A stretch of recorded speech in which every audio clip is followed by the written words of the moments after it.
Il semble qu'une autre guerre éclate, et cette fois, c'est en Asie du Sud-Est. La Thaïlande et le Cambodge échangent actuellement des tirs alors que les affrontements à la frontière deviennent mortels.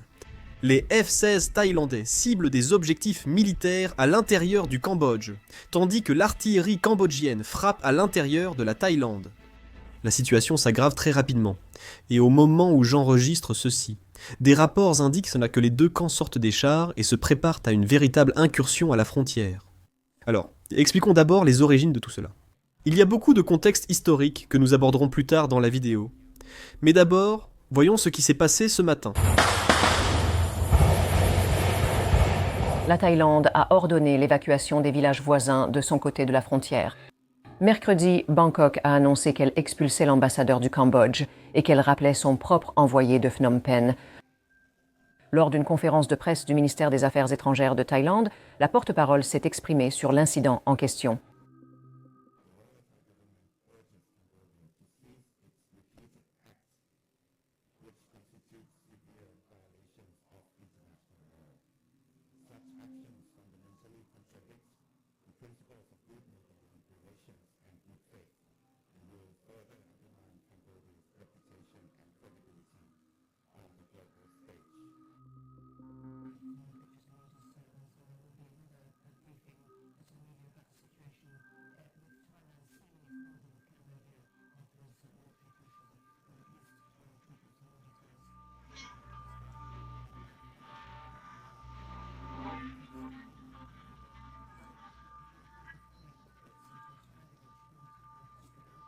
Pendant ce temps, la Thaïlande a mené des frappes aériennes contre des cibles militaires cambodgiennes.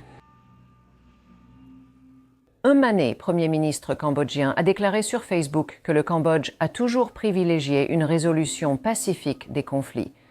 Cependant, dans ce cas, nous n'avons pas d'autre choix que de répondre par la force armée à cette invasion armée. Toute cette affaire a commencé autour de ce temple que les deux pays revendiquent comme étant sous leur contrôle. Mais il y a beaucoup de contextes historiques que nous devons examiner. Les va-et-vient persistent depuis un moment. Mais ce matin, le conflit a repris autour de ce temple. Désormais, chaque camp accuse l'autre d'avoir tiré en premier. Nous ne saurons peut-être jamais vraiment ce qui s'est exactement passé pour déclencher cela, mais examinons les déclarations des deux camps. Avant de commencer, merci d'appuyer sur les boutons j'aime et s'abonner. Cela aide vraiment avec l'algorithme. Démarrons. Donc l'armée thaïlandaise a accusé les soldats cambodgiens de provocation. Selon l'armée thaïlandaise, les troupes cambodgiennes ont déployé un drone de surveillance jeudi matin, avant que des soldats munis de lance-roquettes ne s'approchent d'un poste militaire thaïlandais. Par la suite, les forces cambodgiennes ont tiré depuis la base thaïlandaise vers l'est du temple. Ils ont également ciblé une communauté locale avec des roquettes. C'est à ce moment-là que l'armée thaïlandaise a déployé 6 avions de chasse F-16 pour attaquer des sites militaires à l'intérieur de la frontière cambodgienne. Selon les responsables de la défense cambodgienne, ils sont intervenus à ce moment-là. Ils nient avoir commencé ce conflit. Selon eux, l'armée thaïlandaise a commencé à déployer des avions de chasse et à frapper le Cambodge. Et c'est à ce moment-là que les troupes cambodgiennes ont exercé leur droit de défendre leur souveraineté. Maintenant, les affrontements actuels s'intensifient pour nous à un rythme très rapide, et au moment où vous regarderez ceci, il est fort probable que d'autres événements se soient déjà produits. C'est pourquoi je vais revenir un peu en arrière et voir comment cela s'est produit. Et en fait, les tensions sont très élevées depuis le mois de mai. Vous voyez, le 28 mai, les troupes thaïlandaises et cambodgiennes se sont livrées à un bref échange de tirs qui a duré environ 10 minutes près de Kong Bok. C'est une zone isolée entre la Thaïlande, le Cambodge et le Laos. Un soldat cambodgien a malheureusement été tué lors de cet échange, et les deux camps se sont à nouveau accusés mutuellement d'avoir tiré les premiers. Depuis cet événement, les relations entre les deux pays n'ont fait qu'empirer. En fait, une réunion entre des généraux thaïlandais et cambodgiens a bien eu lieu dès le lendemain de cet échange afin de désamorcer la situation, mais les choses ne se sont pas exactement déroulées comme prévu. Depuis lors, les deux pays n'ont cessé d'imposer des restrictions l'un à l'autre le long de la frontière. La Thaïlande a fermé sa frontière terrestre, interrompant presque tous les passages, sauf pour les besoins essentiels comme les étudiants et les patients médicaux.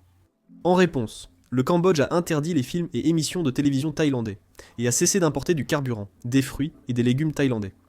La présence militaire tout au long de la frontière des deux côtés a été fortement renforcée et il semblait que la situation allait empirer. C'est à ce moment-là que le Premier ministre thaïlandais, Shinawatra, a décidé d'appeler un sénateur influent au Cambodge pour désamorcer la situation et peut-être ouvrir un dialogue diplomatique. Vous voyez, la famille Shinawatra est une grande dynastie politique de la Thaïlande moderne qui a été très influente dans la politique thaïlandaise au cours des 2 dernières décennies. Et elle a été fondée par le père Sina, un homme d'affaires milliardaire du pays qui a été Premier ministre de 2001 à 2006. Mais il a ensuite été évincé par un coup d'État militaire en 2006 et s'est exilé à Dubaï. Mais l'influence de la famille n'a pas disparu de la politique thaïlandaise. Vous voyez, sa sœur cadette est ensuite devenue la première ministre de la Thaïlande en 2011 avant d'être à nouveau évincée par un coup d'État militaire en 2014. Puis, plus récemment, sa fille cadette est devenue première ministre en 2023 et c'est elle qui a appelé le sénateur cambodgien pour ouvrir le dialogue diplomatique.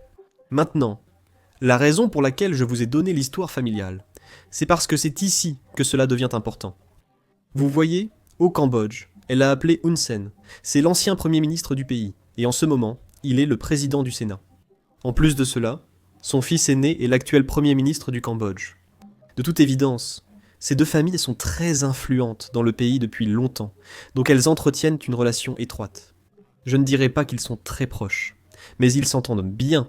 C'est pourquoi, lors de l'appel, elle a appelé Hun Sen, oncle, et elle a dit « S'il te plaît, aie un peu de compassion pour ta nièce ». Elle a ensuite également critiqué l'armée thaïlandaise lorsqu'elle était première ministre de Thaïlande, qualifiant l'armée de vouloir simplement paraître forte et qualifiant le chef militaire de chef de l'opposition. Ensuite, elle dit au côté cambodgien que s'il y a quoi que ce soit qu'ils veulent qu'elle fasse, elle s'en occupera. Malheureusement pour elle, l'autre partie a enregistré l'appel. Et en invoquant l'intérêt de la sécurité nationale, Hun Sen a décidé de publier une partie de l'appel. Vous pouvez maintenant imaginer l'apparence négative que cela donne aux Thaïlandais. Les citoyens n'étaient pas satisfaits de leur premier ministre, et le 1er juillet, quelques jours seulement après l'appel, la Cour constitutionnelle de Thaïlande l'a suspendu de ses fonctions de premier ministre pendant l'enquête sur des violations éthiques. Je doute qu'elle revienne. Pendant tout ce temps, les tensions à la frontière étaient extrêmement élevées, et la présence militaire avait été renforcée. Tout cela nous amène à ce matin, lorsque les affrontements ont éclaté, et la situation continue de s'aggraver très rapidement. Ensuite, après les affrontements de ce matin, les autorités thaïlandaises ont complètement fermé la frontière, et le Cambodge a annoncé qu'il abaissait ses relations diplomatiques avec la Thaïlande à leur niveau le plus bas, expulsant l'ambassadeur thaïlandais et rappelant tout le personnel cambodgien de Bangkok. Et quel est le risque que cela se transforme en un conflit plus important entre les 2 pays ? Oui, donc nous avons parlé à des analystes, aussi bien cambodgiens que thaïlandais. Tous sont d'accord pour dire qu'ils veulent un cessez-le-feu, mais c'est très difficile. Ils ont constaté qu'il est vraiment difficile de parvenir à un accord parce que les 2 pays fonctionnent encore un peu sous la direction militaire. Et puis c'est vraiment difficile parce qu'ils ont mentionné que les militaires veulent affirmer leur pouvoir et qu'ils veulent bien sûr protéger la frontière de chaque pays. Ainsi, il n'y a pas encore de voie évidente pour que les 2 pays parviennent à un accord pour dialoguer. La Chine a exprimé son souhait que cela soit dissous. Les analystes suggèrent également que peut-être qu'une tierce partie, un négociateur ou un médiateur, comme l'Association des nations de l'Asie du Sud-Est a essayé de le faire par le passé, pourrait intervenir, mais cela n'a pas encore abouti à un résultat. Donc, nous attendons toujours de voir qui pourra aider les 2 pays à résoudre ce différend.